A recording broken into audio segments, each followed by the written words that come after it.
I never thought silence could sound this close to a heartbeat. Hers, not mine. It was past midnight, and the town had folded itself into that heavy kind of stillness that feels almost private. The kind that makes you whisper, even when no one's listening. I was sitting on the porch, a blanket over my shoulders, when the screen door creaked open behind me. "Aren't you cold?" she asked. Her voice always carried warmth, even when the air didn't. I turned. She stood there barefoot, wearing that old gray sweater she'd had since I was a kid. Only this time, it hung a little looser. She was holding 2 mugs, steam rising, stars flickering above her. "Hot chocolate," she said. "Don't laugh." I didn't. I took it from her carefully, our fingers brushing for a second too long, the kind of accidental touch that shouldn't mean anything, but does. She sat beside me, close enough for our shoulders to almost meet. The night hummed with crickets, soft wind, the occasional rustle of leaves. It should have felt simple, like every summer evening I'd spent here as a boy, but it didn't. Not anymore. She tilted her head back, looking up. They said the Perseids would be brightest tonight. Her hair fell loose against her neck. A streak of silver cut through the dark strands, catching the porch light. She looked tired, but not from the day. It was the kind of tired that lives deeper, the kind that comes from carrying years you never meant to. I said, "You used to make me count stars when I couldn't sleep." She smiled, a small, almost guilty smile. "You always stopped at 10. Because I got bored. Because you got shy," she corrected. There was the familiar teasing, the warmth, the safety, and still something else lingered beneath it. Something neither of us named. For a while, we didn't speak. The sky glittered like it was showing off. I could feel the weight of her presence beside me, steady but fragile. Then, out of nowhere, she whispered, "It's strange how quiet it gets when no one's waiting for you anymore." I looked at her, but she didn't look back. Her hands were wrapped around her mug, knuckles pale, eyes somewhere far away. I wanted to say something, anything, but the words tangled in my throat. So instead, I just leaned slightly closer, pretending to look at the same star she was. The silence changed shape. She noticed. I know she did, because she didn't move away. She stayed there, breathing slow, almost syncing with mine. The air between us grew heavier, almost electric, like the whole night was holding its breath. Then, quietly, she shifted. Her head found my shoulder. It wasn't much, just a small lean, casual enough to be innocent, but my chest felt like it forgot what to do. I could smell her perfume, soft, fading like something remembered. Her hair brushed my neck. Every second stretched too long. "You've grown up," she murmured. I didn't answer. I couldn't. She pulled back slightly, just enough to meet my eyes, and I saw something there I'd never seen before. Not maternal, not familiar. Something uncertain, something real. The stars blurred. My pulse didn't. And then, a soft chime. Her phone lit up beside her on the armrest. She glanced at the screen, and whatever warmth was there vanished. Her fingers trembled before she turned it face down. "Can we just stay quiet a bit longer?" she asked, her voice barely holding together. I nodded, but my thoughts were no longer on the stars. They were on her, on the way she'd leaned in, and how I already knew I'd never forget it. Fade out. The morning after the stars felt like a secret neither of us had agreed to keep, but neither of us could let go of. Elena moved through the kitchen like nothing had happened. She hummed softly, hair tied up, sunlight spilling across the floor. I sat at the table pretending to check emails, pretending not to watch her. "Coffee?" she asked. "Sure." Her tone was calm. Too calm. Like she'd drawn a line in her head and decided not to cross it again. But her hands trembled just a little when she reached for the cup. When I was younger, she used to call me kiddo. That word had disappeared somewhere between my 20th birthday and last night. Now, she just said my name. Slowly. "Aaron, can you grab the sugar?" The way she said it, like a pause, like a thought she didn't finish, made the room feel smaller. She'd been my mother's younger sister, though they drifted after my parents moved abroad. I used to visit during summers, spend weeks here in this house with its cracked porch steps and the smell of lemon soap. But things were different now. She'd been divorced for 5 years. Her husband, a man I barely remembered, had left quietly. No scandal, no drama, just absence. The kind that rearranges a person without them realizing it. I'd come back after finishing college, looking for something I couldn't name, space maybe, or someone who still remembered who I used to be. I didn't expect it to be her. We ate breakfast in silence, the sound of cutlery echoing too sharply. Every so often, she'd glance at me like she wanted to say something, then retreat behind a sip of coffee. Finally, I asked, "Did someone text you last night?" Her eyes flickered. "You noticed. You looked upset." She hesitated, then shrugged. "Just someone from before." The way she said before was enough. Before the divorce. Before the quiet. Before the night sky made everything too close.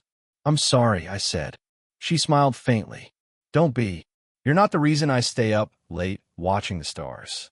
But the way she looked at me afterward made that feel like a lie.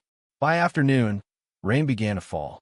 She stood at the window, arms folded, watching the drops race down the glass. I joined her, too close again. She didn't move away this time. "You ever wish you could undo one night?" she asked. "Sometimes," I said. "Sometimes I wish I could relive one." Her lips parted like she wanted to reply, but instead, she reached out, fingertips barely grazing my wrist. Just a touch, a testing of gravity, and yet it anchored everything. The rain grew heavier, the house quieter. Her hand lingered, just long enough to make my breath catch. When she finally pulled away, she whispered, "This is wrong, Aaron." But her eyes, soft, uncertain, shimmering, told me she wasn't asking me to stop. And that was when I realized what we were trying to resist had already begun. The air between us had started to change, not loud enough to name, but too strong to ignore. Every glance felt longer, every word quieter, and the silence between them unbearable. That evening, she asked if I could help fix the light in her study. It was a simple thing, a loose bulb, a chair, her standing too close behind me. The kind of closeness that turns the ordinary into something dangerous. "Careful," she murmured, her voice too soft for the distance between us. "You'll fall." I looked down. Her hand hovered near my back, uncertain whether to touch me. She didn't, but her hesitation felt like the touch itself. When I stepped down, we were almost face to face. Her breath brushed my cheek. For a second, it felt inevitable, the way her eyes lingered, the way I didn't move. Then the front door opened. We both froze. A man's voice called out, casual, familiar. "Elena." Her face went pale. God, he wasn't supposed to. She straightened quickly, brushing past me. "Stay here," she whispered. Through the half-open door, I saw him, mid-50s, sharp suit, holding an umbrella. Her ex-husband. I remembered his photo from the mantel years ago. "Didn't think you'd be here," she said, trying to sound composed. He smiled tightly. "I was in town. Thought I'd drop by." Their words were polite, but their tone brittle, like porcelain about to crack. I tried to stay quiet, hidden, but he noticed my jacket on the chair. "You have company?" She hesitated. "My nephew, Aaron." He glanced at me when I stepped into view. "Didn't recognize you. You've grown." The way he said it, sharp, suspicious, made my throat tighten. He stayed 15 minutes. Long enough for her to pretend nothing was strange. Long enough for me to see how uneasy she was. Her fingers fidgeted with her ringless hand. She didn't look at me once. When he finally left, she closed the door, leaned against it, and exhaled. "I'm sorry," I said. She shook her head. "No, I'm the one who—" She stopped herself. "He still checks in. Pretends it's kindness." Her voice cracked a little on that last word. I stepped closer, too close again. "You don't have to explain." "I do," she whispered. "Because if you look at me like that again, I won't stop myself." We stood there, caught between fear and want. Her hand was trembling again, her eyes darting between mine and the floor. Then she reached up, barely brushing my face, and stopped. "I can't," she breathed. But she didn't move away. Outside, thunder rolled across the sky. The lights flickered once, twice, then went out completely. In the darkness, her voice found me again, quiet, trembling, unguarded. "Aaron, tell me this isn't what I think it is."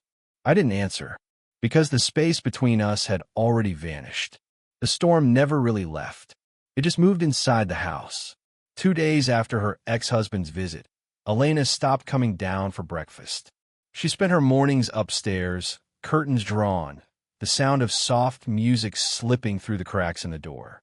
I told myself to leave her be, to give her space. But space only made the silence louder. By the third night, I couldn't take it anymore. I knocked. "Come in," she said. Her voice was calm, too calm. The room smelled faintly of rain and wine.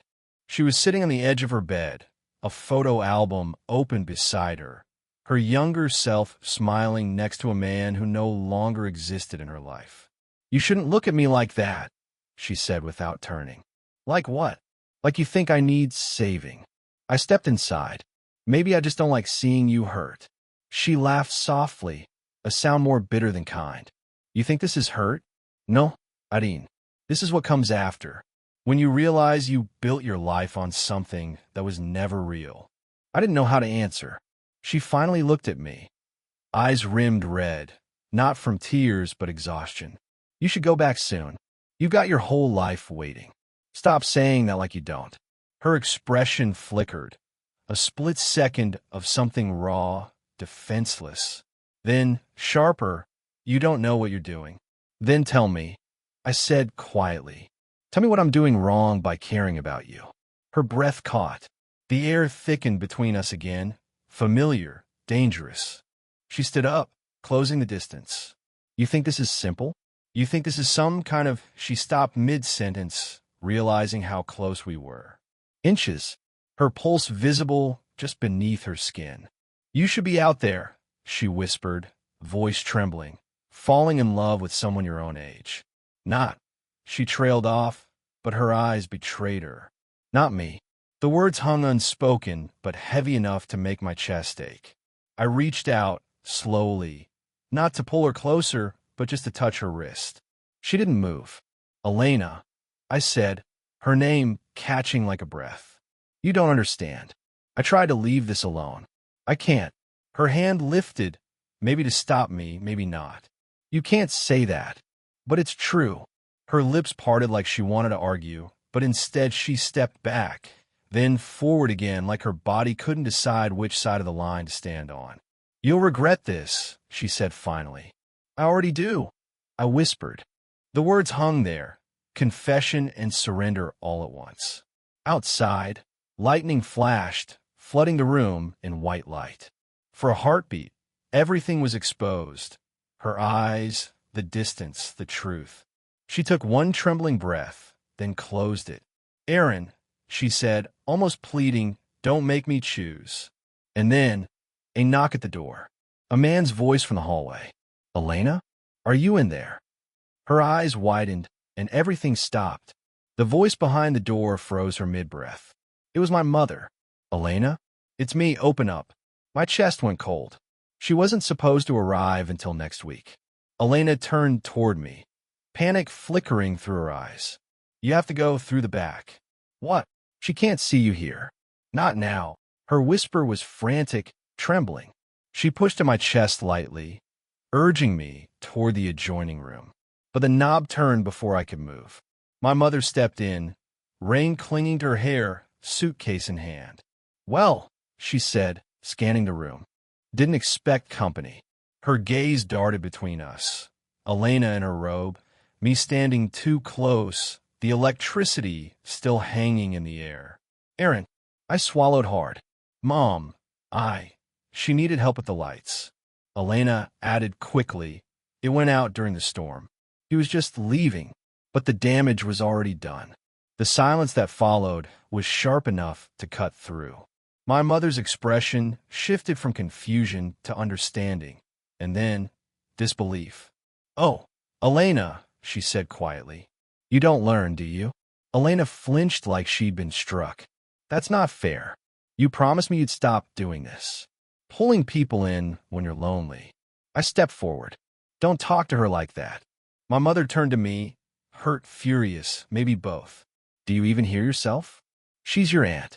The word aunt hit harder than I expected. Like it didn't belong anymore. Not after the things we'd almost said, almost done. She's not. I stopped. The sentence collapsed in my throat. Elena looked at me then, and in her eyes was something I'd never seen before.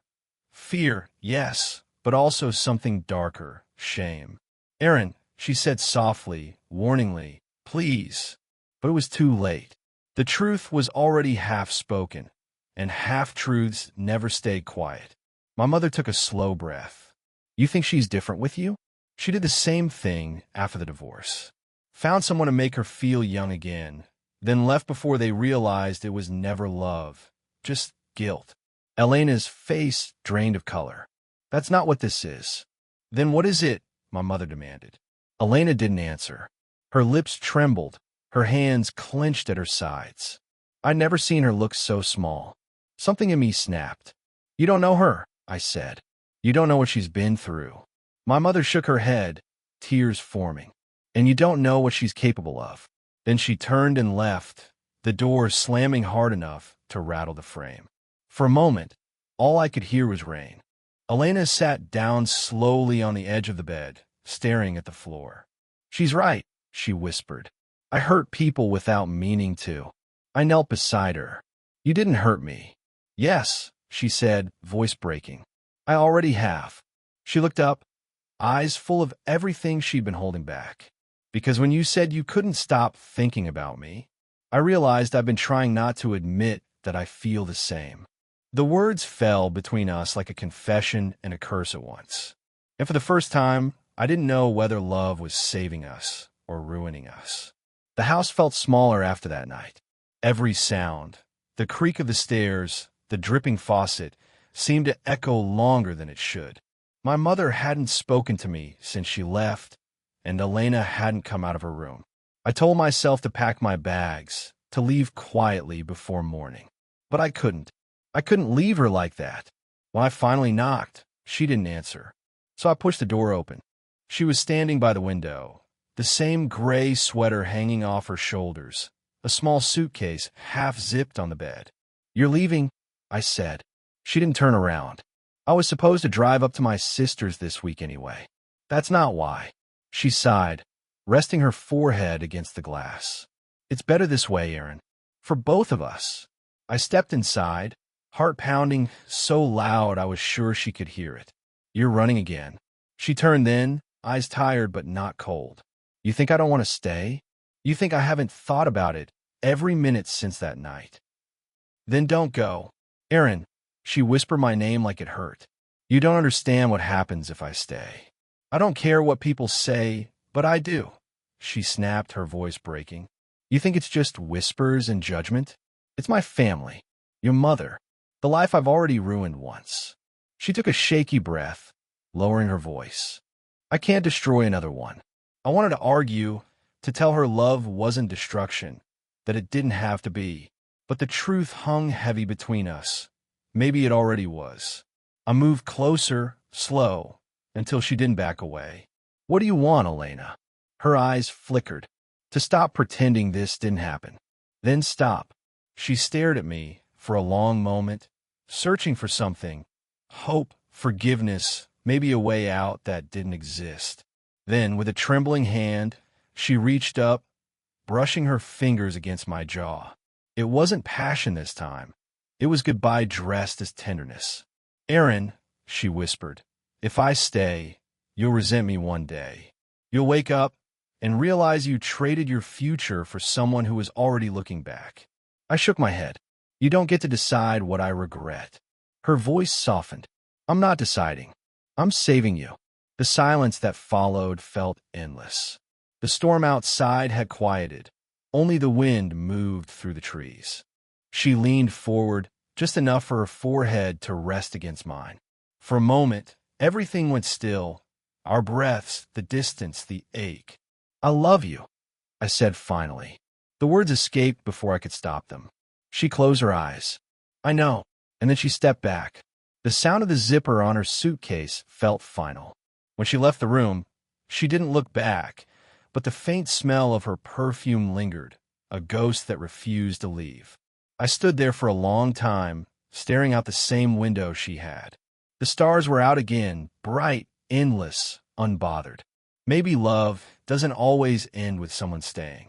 Sometimes, it ends when both finally understand why they can't. It's been 3 months since the night she left. 3 months since the soft sound of the screen door closing for the last time. Since I stood on that porch watching her taillights disappear down the empty road. The house feels different now. Quieter, maybe even honest. I still make coffee in the same chipped mug she used, though it doesn't taste the same. It's strange how silence can hold the shape of someone after they're gone.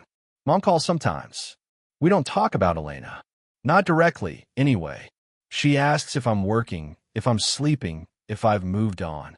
I say I'm trying. She never asks from what. Maybe she already knows. I still visit the porch some nights. I bring the blanket, the hot chocolate, and I look up like maybe she'll be there, watching from some other place under the same stretch of stars. The sky hasn't changed, but I have. It's easy to think love ends when someone walks away, but it doesn't.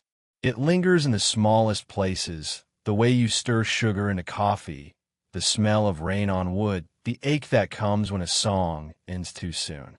Sometimes I replay that night in my head. The way she said my name, the way her voice broke on the word saving. Maybe she was right. Maybe she was saving me from a version of myself that would have only existed in her shadow. Or maybe we were both just scared of what would happen if love stopped being quiet. There's a box under my bed, her sweater, a few letters she never sent, and a photo I found tucked between the pages of an old novel. It's her, sitting on the porch years ago, hair caught by wind, smiling at something just out of frame. I think that's how I'll remember her.